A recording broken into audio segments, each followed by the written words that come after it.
Assalamualaikum warahmatullahi wabarakatuh. Perkenalkan kami dari kelompok 8 yang beranggotakan saya sendiri Nurul Somsli sebagai moderator sekaligus pemateri pertama, Nurwindah sebagai pemateri kedua, dan yang terakhir Puspita Kadir sebagai pemateri ketiga.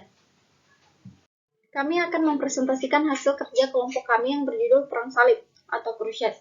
Namun sebelum itu, marilah kita panjatkan puji syukur kehadirat Allah Subhanahu wa taala karena telah diberi keselamatan dan kesehatan sehingga kita semua dapat berkumpul dalam diskusi virtual kali ini. Tak lupa pula, kita kirimkan salawat dan salam kepada Nabiullah Muhammad SAW yang telah membawa kita dari dunia yang penuh kegelapan ke dunia yang terang benderang. Amin insyaallah. Baik, untuk materi pertama, Perang Salib.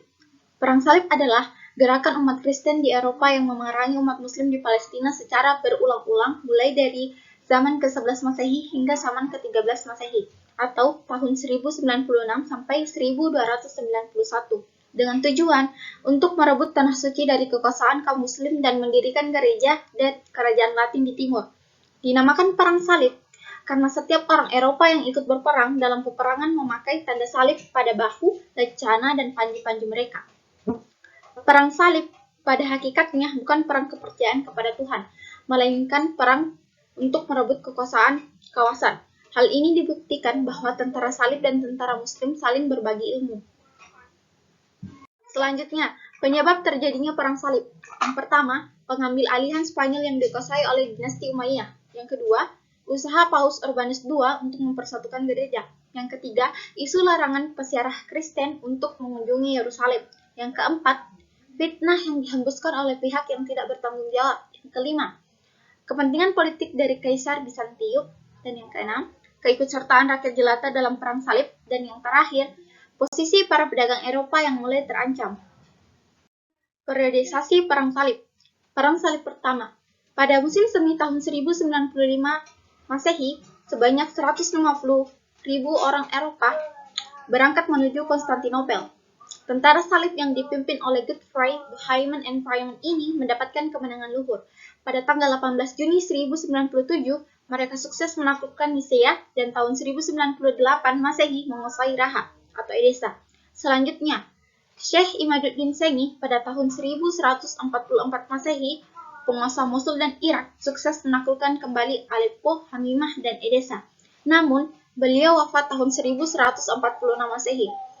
Tugasnya dilanjutkan oleh putranya, Syekh Nuruddin Sengi. Beliau sukses merebut kembali Antioquia pada tahun 1149 Masehi dan pada 1151 Masehi, semua Edessa bisa direbut kembali. Perang Salib kedua. Kejatuhan Konti Edessa ini menyebabkan orang-orang Kristen mengobarkan Perang Salib kedua. Paus Eugenius ketiga menyampaikan perang suci yang disambut positif oleh Raja Prancis Louis VII dan Raja Jerman Konrad kedua. Keduanya memimpin pasukan salib untuk merebut wilayah Kristen di Syria. Akan tetapi, gerak maju mereka dihambat oleh Syekh Nuruddin Sengi. Mereka tidak sukses memasuki Damaskus. Kemudian, Louis ke-7 dan Konrad kedua sendiri melarikan diri pulang ke negerinya.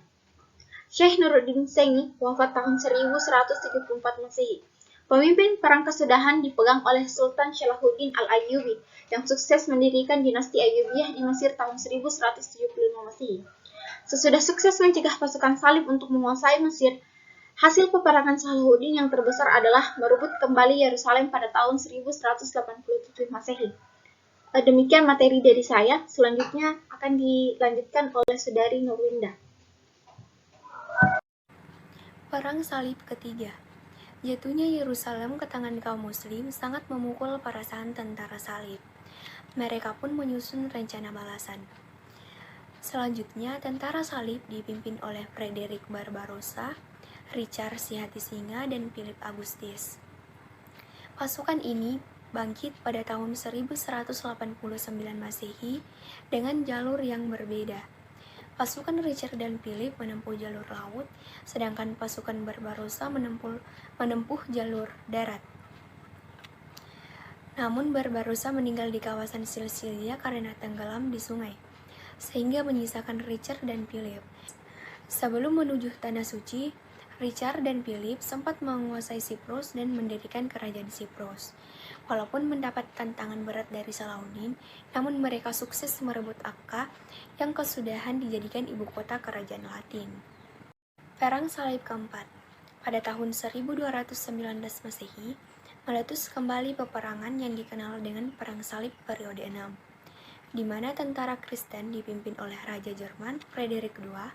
Mereka berupaya merebut Mesir sebelum ke Palestina. Dengan keinginan dan pertolongan dari orang-orang Kristen Koptik, dalam serangan tersebut, mereka sukses menguasai Dimyat. Raja Mesir dari dinasti Ayyubiyah waktu itu, yaitu Al-Malik Al-Kamil, membuat perjanjian dengan Frederick. Intinya, selang lain Frederick bersiap membebaskan Dimyat, sementara Al-Malik Al-Kamil membebaskan Palestina. Frederick menjamin keamanan kaum muslimin di sana, dan Frederick tidak mengirim pertolongan untuk Kristen di Syria.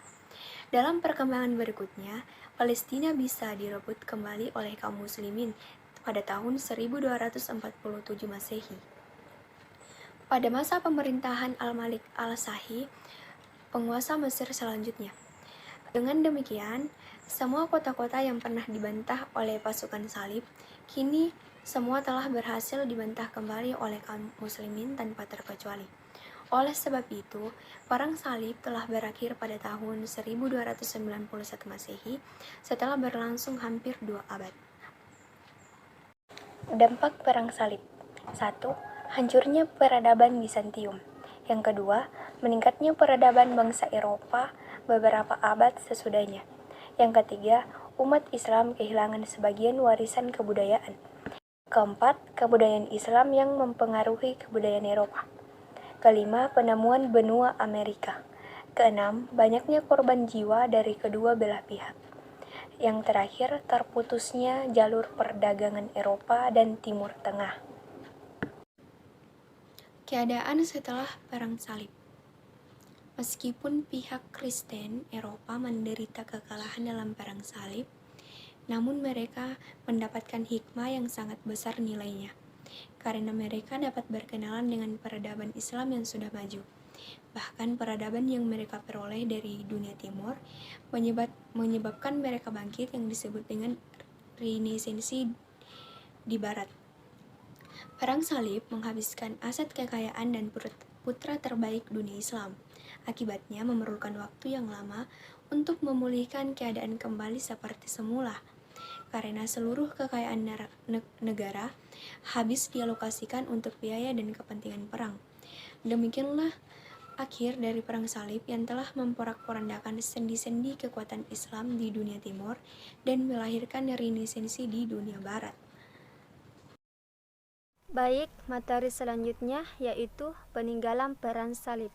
Yang pertama, perdagangan. Bangsa Barat melakukan hubungan dagang dengan bangsa Timur atau Islam yang masuk ke mereka menggunakan mata uang sebagai alat tukar, padahal sebelumnya mereka bangsa Barat menggunakan sistem barter. Yang kedua, politik sosial dan budaya. Bangsa Barat amat memengaruhi Eropa pada abad pertengahan.